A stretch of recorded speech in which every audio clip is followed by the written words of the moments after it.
روز عید غدیر میرے جد علی بن ابی طالب کی ولایت کو ماننے والوں کی مثال ویسی ہے کہ جو فرشتوں کی مانند ہیں جنہوں نے حضرت آدم علیہ السلام کو سجدہ کیا تھا حکم خدا سے، اور جو علی کی ولایت سے انکار کرتے اس کی مثال اس ابلیس کی سی ہے کہ جس نے سجدہ کرنے سے انکار کر دیا تھا۔ یہ حدیث امام رضا علیہ السلام ہے۔ اللہ کے نزدیک اور ائمہ علیہ السلام کے نزدیک یہ سب سے بڑی عید ہے، اور خداوند عالم نے کسی پیغمبر کو مبعوث نہیں فرمایا مگر یہ کہ اس نے اس غدیر کے دن کو عید کا دن قرار دیا پہلے ہی سے، اور اسے محترم سمجھا ہے۔ اس کا نام آسمانوں میں روز عید موعود ہے، یعنی وہ دن کہ جس کا وعدہ لیا گیا تھا، اور زمین میں اس کا نام میثاق کے ماخوذ ہے۔ روایت میں امام جعفر صادق علیہ السلام سے لوگوں نے پوچھا کہ مسلمانوں کے لیے اللہم صلی علی محمد وعلی محمد، کیا جمعہ عید الاضحیٰ اور عید الفطر کے علاوہ بھی کوئی عید ہے؟ چونکہ جمعے کا دن بھی ہے عید۔ خود امام رضا اسلام کی اسی حدیث میں جس کا پہلے ہم نے حوالہ دیا، اس میں امام نے یہ بھی فرمایا کہ اللہ نے عید یہ 4 دن قرار دیے ہیں، روزہ جمعہ، عید الفطر، عید الاضحیٰ، عید غدیر۔ اور پھر امام نے فرمایا کہ عید غدیر کی مثال قیامت میں ان تمام عیدوں میں ویسی ہوگی کالقمر بین الکواکب، جیسے ستاروں کے درمیان ایک چاند ہوتا ہے، اتنا زیادہ روشن، سبحان اللہ۔ اور کیا اس کے علاوہ بھی کوئی عید ہے؟ جب امام سے پوچھا گیا جمعہ، عید الاضحیٰ، عید الفطر کے علاوہ، تو امام نے فرمایا کہ ہاں وہ عید جس کی عزت سب سے زیادہ ہے، سبحان اللہ۔ راوی نے پوچھا وہ کون سی عید ہے؟ فرمایا وہ دن جس دن رسول خدا نے امیر المومنین کو اپنی خلافت کے لیے منصوب فرمایا، اور فرمایا کہ جس کا میں مولا اور آقا ہوں اس کے علی بھی مولا اور آقا ہے، اور وہ 18 ذی الحج ہے۔ راوی نے پوچھا کہ اس روز کون سے کام کرنے چاہیے؟ امام نے فرمایا کہ روزہ رکھنا چاہیے، عبادت کرنی چاہیے، محمد اور آل محمد علیہ السلام کو یاد کرنا چاہیے، اور پر درود بھیجنا چاہیے، اللہم صلی علی محمد وعلی محمد۔ اب جو حدیث سنا رہا ہوں شاید ہمارے لیے اس وقت پریکٹیکلی یہ پاسبل نہ ہو، لیکن یہ سن لیجئے گا، اور جہاں تک آواز جا رہی ہے انشاءاللہ۔ اور ابن ابی نصر بزنتی سے حدیث ہے، انہوں نے روایت کی امام رضا علیہ السلام سے کہ امام رضا علیہ السلام نے فرمایا کہ تم جہاں کہیں بھی ہو روز عید غدیر اپنے آپ کو قبر مطہر علی ابن ابی طالب پر پہنچاؤ، کہ یقیناً خداوند متعال اس روز ہر مومن اور مومنہ کے 60 سال کے گناہوں کو معاف فرماتا ہے، اور اس دن آتش جہنم سے اس سے دگنا آزاد کرتا ہے جتنا ماہ رمضان شب قدر اور شب عید فطر میں آزاد کرتا ہے، سبحان اللہ۔ پھر فرمایا اس دن برادر مومن کو 1 درہم دینا 1000 درہم دینے کے برابر ہے، سبحان اللہ۔ اور فرمایا کہ اس دن اپنے برادر ایمانی کے ساتھ احسان کرو اور مومن و مومنات کو خوش کرو۔ یہ آپ کو باقاعدہ عید غدیر کی سیلیبریشنز میں احادیث میں ملے گا کہ مومن کو آپ خوش کیجئے۔ تو اس کا مطلب ضروری نہیں کہ آپ گھر کے باہر ہی کوئی مومن مومنہ ڈھونڈے، گھر کے اندر بھی ہیں، انہیں بھی آپ خوش کر سکتے ہیں۔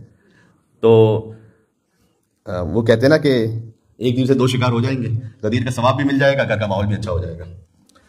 تو آپ کوئی اچھا سا تحفہ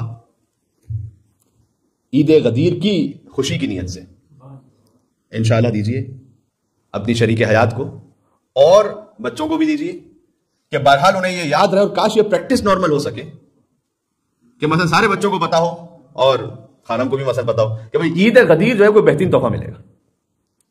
اسی ذریعے سے عید غدیر، یعنی ہم کہتے ہیں نا غدیر کو فقط منائیں نہیں، غدیر کو برپا کریں، غدیر کو برپا کریں۔ مل کے صلوات بھیجیں محمد وعلی محمد صلی اللہ محمد وعلی محمد۔ تو بہترین کھانوں کا اہتمام کریں، بہترین خوشبو کا اہتمام کریں، جو کہ وقت مختصر ہے، میں کسی اور گفتگو یا نشست میں اس کو تفصیل سے تھوڑا بیان بھی کر دوں گا۔ یہ سنت ہے ائمہ علیہ السلام ہے، بہترین سے بہترین خوشبو لگاتے تھے روز عید غدیر، امام رضا علیہ السلام کی سنت ہے۔ اچھا ثواب بیان کیا گیا، حتیٰ کسی مومن سے مسکرا کر ملنا کس لیے آج عید غدیر ہے، اس کا بے انتہا ثواب بیان کیا۔ تو باقی ہمیں غدیر کو قائم کرنے کی ضرورت ہے۔ اور پھر امام نے فرمایا کہ خدا کی قسم اگر لوگوں کو اس دن کی فضیلت معلوم ہو جائے جیسے کہ معلوم ہونا چاہیے تو روزانہ 10 مرتبہ ملائکہ ان سے مصافحہ کریں گے۔ اب میں اپنی بات کرتا ہوں، مجھ سے آج تک کسی فرشتے نے مصافحہ نہیں کیا، اس کا مطلب یہ کہ میں نہیں جانتا اس دن کی اصل فضیلت کیا ہے۔ امام نے کہا اگر پتہ چل جائے تمہیں جو اس کا حق ہے اس دن کا، تو ملائکہ روز 10 مرتبہ تو سے مصافحہ کریں گے۔ بات ضروری بات، یعنی یہ اتنا عظیم الشان دن ہے۔ مختصر یہ کہ یعنی اس دن کی تعظیم لازم ہے۔ چند اعمال ذکر کیے گئے، سب سے اہم عمل ہے روزہ رکھنا، اور جو 60 سال کے گناہوں کا کفارہ ہے۔ اگر آپ کا کوئی رمضان کا واجب قضا روزہ ہے تو قضا کی نیت سے رکھیں تو وہ قضا بھی ادا ہو جائے گا، اور انشاءاللہ غدیر کے دن روزہ رکھنے کا ثواب بھی ملے گا۔ اور حدیث میں آیا ہے، یہ بڑی لطیف حدیث ہے، کہ غدیر کے دن کا روزہ ساری دنیا کی عمر کے برابر ہے، جو دنیا کی ایج ہے پوری، اس لیے کہ اللہ تعالیٰ نے خلقی دنیا کو کیا ہے ولایت علی بن ابی طالب السلام کی وجہ سے. تو اس دن آپ روزہ رکھیں، لہٰذا آپ کو ثواب ملے گا ساری دنیا کی جو ایج ہے اس کا. سبحان اللہ. پھر افطار کروائیے. غدیر کے دن افطار کروانا کسی مومن کو، اس کے لیے امام رضا علیہ السلام نے ارشاد فرمایا کہ تم ایک مومن کو اگر افطار کرواؤ گے تو اللہ ایک فئام کو کھانا کھلانے کے برابر اجر دے گا. ابھی میں بتاتا ہوں فئام کیا ہے.